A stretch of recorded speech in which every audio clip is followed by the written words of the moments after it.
एक वक्त ऐसा था जब कहा जाता था कि पाकिस्तान और अमेरिका के बीच एक अटूट रिश्ता है, जिसे भले ही ये दोनों देश इतने खुलकर एक्सेप्ट ना करें, लेकिन ऑफ द रिकॉर्ड इस बात को सब अच्छे तरीके से जानते थे। पर अब ऐसा कहा जा रहा है कि इस रिश्ते में दरार पड़ रही है और इसकी शुरुआत शहबाज शरीफ के प्रधानमंत्री बनने से हुई है। बल्कि इसकी शुरुआत तो पाकिस्तान के पूर्व प्रधानमंत्री इमरान खान के समय से ही हो चुकी थी। अगर आप सोच रहे हैं कि ऐसा क्या हुआ जिसकी वजह से ये हुआ है, तो इसका जवाब हम आपको आज की इस वीडियो में बताते हैं। तो चलिए ज्यादा वक्त न गंवाते हुए इस वीडियो को शुरू करते हैं। इमरान खान के खिलाफ नो कॉन्फिडेंस मोशन पर चर्चा जोरों पर थी। 27 मार्च 2022 की शाम थी।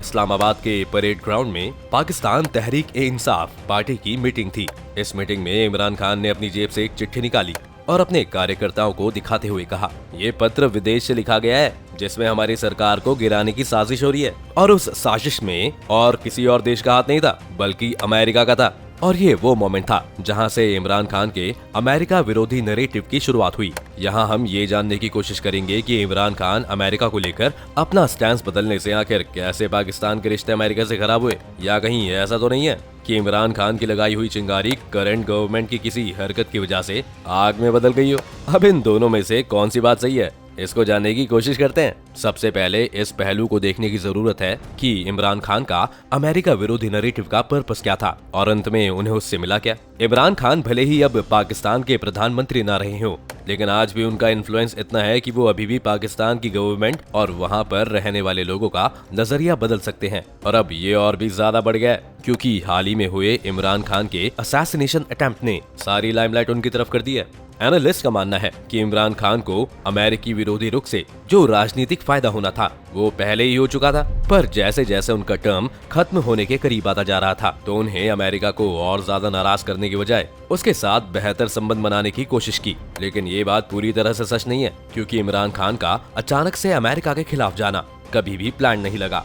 और ये बात साइफर कंट्रोवर्सी के बाद साफ हो चुकी थी। जिन लोगों को ना पता हो, हम उन्हें बता देते हैं कि साइफर क्या है। ये शब्द पाकिस्तान की पॉलिटिक्स में एक कीवर्ड बन के सामने आया है और उस कंट्रोवर्सी में हुआ ये था कि पाकिस्तान के कैबिनेट के मिनिस्टर्स और इमरान खान की ऑडियो हो गई थी लीक। अगर आप सोच रहे हैं कि इस ऑडियो में क्या कहा गया था, तो उसमें कहा गया था कि हमें सिर्फ इसी साइफर पर खेलना है, हमें किसी भी देश का नाम लेने की जरूरत नहीं है, हमें बस इसके साथ खेलना है कि अविश्वास प्रस्ताव की ये तारीख पहले से तय थी। दूसरी आवाज जाहिर तौर पर आजम खान की है जो साइफर पर बैठक बुलाने की सलाह दे रहे हैं। उन्होंने कहा, देखिए अगर आपको याद हो तो उसमें राजदूत ने आखिर में आपत्तित यानी लेटर ऑफ ऑब्जेक्शन भेजने के लिए लिखा है, भले ही लेटर ऑफ ऑब्जेक्शन नहीं भेजा जाना हो। इसके साथ इसमें इमरान खान ने एक यूएस डिप्लोमेट पर इल्जाम लगाया था कि उस डिप्लोमेट ने पाकिस्तानी डिप्लोमेट को धमकी दी थी और इस एक इल्जाम के बाद यूएस और पाकिस्तान के बीच के रिश्ते में पड़ी दरार और भी बढ़ गई थी।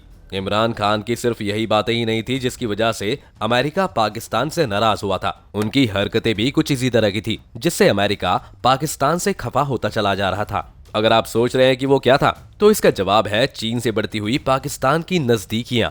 अमेरिका और चीन एक दूसरे को पसंद नहीं करते हैं, इस बात के बारे में तो हम सभी जानते हैं। और अमेरिका के जितने भी देश क्लोज रिलेशन में हैं, वो नहीं चाहते हैं कि उनमें से कोई भी चीन के करीब जाए या उनसे किसी भी तरह की डीलिंग करे। पर इमरान खान के समय पाकिस्तान और चाइना के रिश्ते डेवलप हुए थे और इस बात को इमरान खान खुद कबूल कर चुके हैं। जब पाकिस्तान और चाइना के बढ़ते रिलेशंस न्यूज की हेडलाइन बनकर सामने आए, तो इमरान खान ने खुद इस बात को कहा था कि चीन के साथ पाकिस्तान के संबंधों के कारण वो अमेरिका और वेस्टर्न कंट्रीज का दबाव महसूस कर रहे थे और उन्होंने कभी भी दबाव में न आने का रेजोल्यूशन लिया था। इमरान ने चीन के official broadcaster China global television network को दिए इंटरव्यू में कहा था कि पाकिस्तान और चीन के बीच 70 वर्षों से बहुत खास रिश्ते रहे हैं। इस इंटरव्यू के कुछ हिस्से उनके इंस्टाग्राम अकाउंट पर शेयर किए गए थे।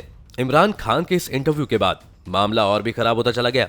सरकार को गिरवाने की साजिश और चीन से बढ़ते हुए संबंध और साइफर कंट्रोवर्सी, इन तीन चीजों पर पाकिस्तान के पूर्व पीएम ने एक ऐसा नैरेटिव बैठाया जिससे ये साफ हो चुका था कि पाकिस्तान अब अमेरिका को उतने करीब नहीं मानता था जितना ये पहले हुआ करते थे। अब सवाल ये उठता है कि आखिर अमेरिका के रिश्ते खराब करके इमरान खान को मिला क्या। इसका जवाब ये है कि इमरान खान का नैरेटिव कुछ एलिमेंट्स का ऐसा मिक्सअप था जो उन्हें लोगों के बीच लोकप्रिय बना रहा था। इमरान के इस एंगल से अमेरिका विरोधी रिलीजियस आउटलुक, भ्रष्टाचार से परेशान पाकिस्तान के लोगों के बीच इनकी पॉपुलैरिटी बढ़ती चली जा रही थी। अभी तक हमने जितनी भी बातें की वो सब पाकिस्तान के पर्सपेक्टिव से थी। अब हम इन सभी इंसिडेंट्स को अमेरिका के नजरिए से देखते हैं। जो बाइडन उस समय सत्ता में आए थे और पाकिस्तान की तरफ से इतना सब कुछ पहले ही हो चुका था।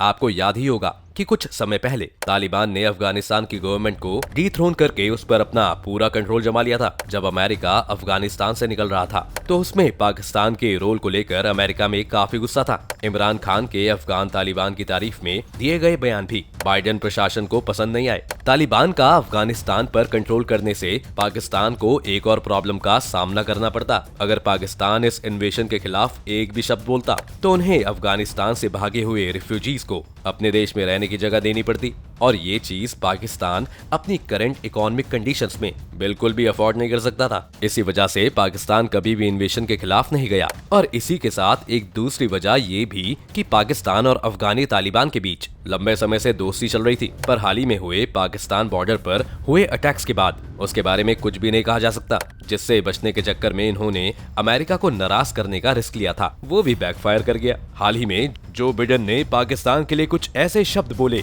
जिसे सुनकर आप दंग रह जाएंगे। बिडेन के हिसाब से पाकिस्तान इस दुनिया के सबसे खतरनाक देशों में से एक है।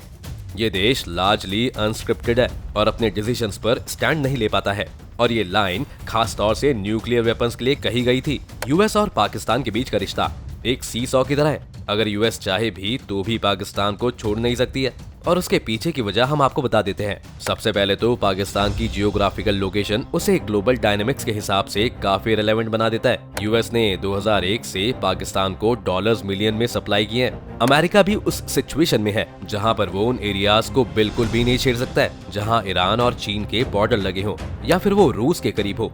यूएस के पास फिलहाल एक ही ऑप्शन बचता है कि वो पाकिस्तान के साथ एक ऐसा रिलेशनशिप डेवलप करे जो दोनों की नीड्स और एक्सपेक्टेशंस को सेटिस्फाई कर सके।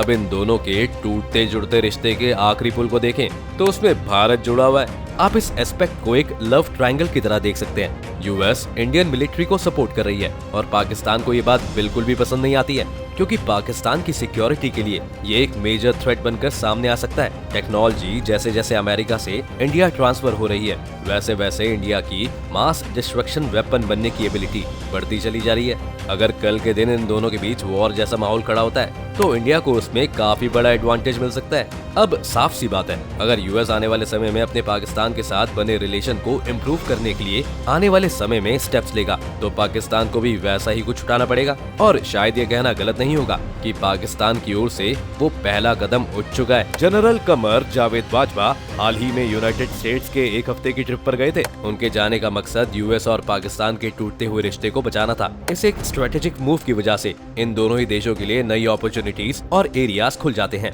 ऐसा माना जाता है कि इस ट्रिप के दौरान बाजवा ने व्हाइट हाउस से गुजारिश की थी कि वो यूएस ट्रेजरी में से $1.2 बिलियन पाकिस्तान को अर्जेंट बेसिस पर भेजे। अब अगर हमें इनके रिश्ते को समराइज करना हो तो इनका रिश्ता सिर्फ और सिर्फ अपने और अपने फायदे के लिए रह गया है। अब ये तो आने वाला समय ही बताएगा कि इन दोनों देशों का रिश्ता कैसा होगा।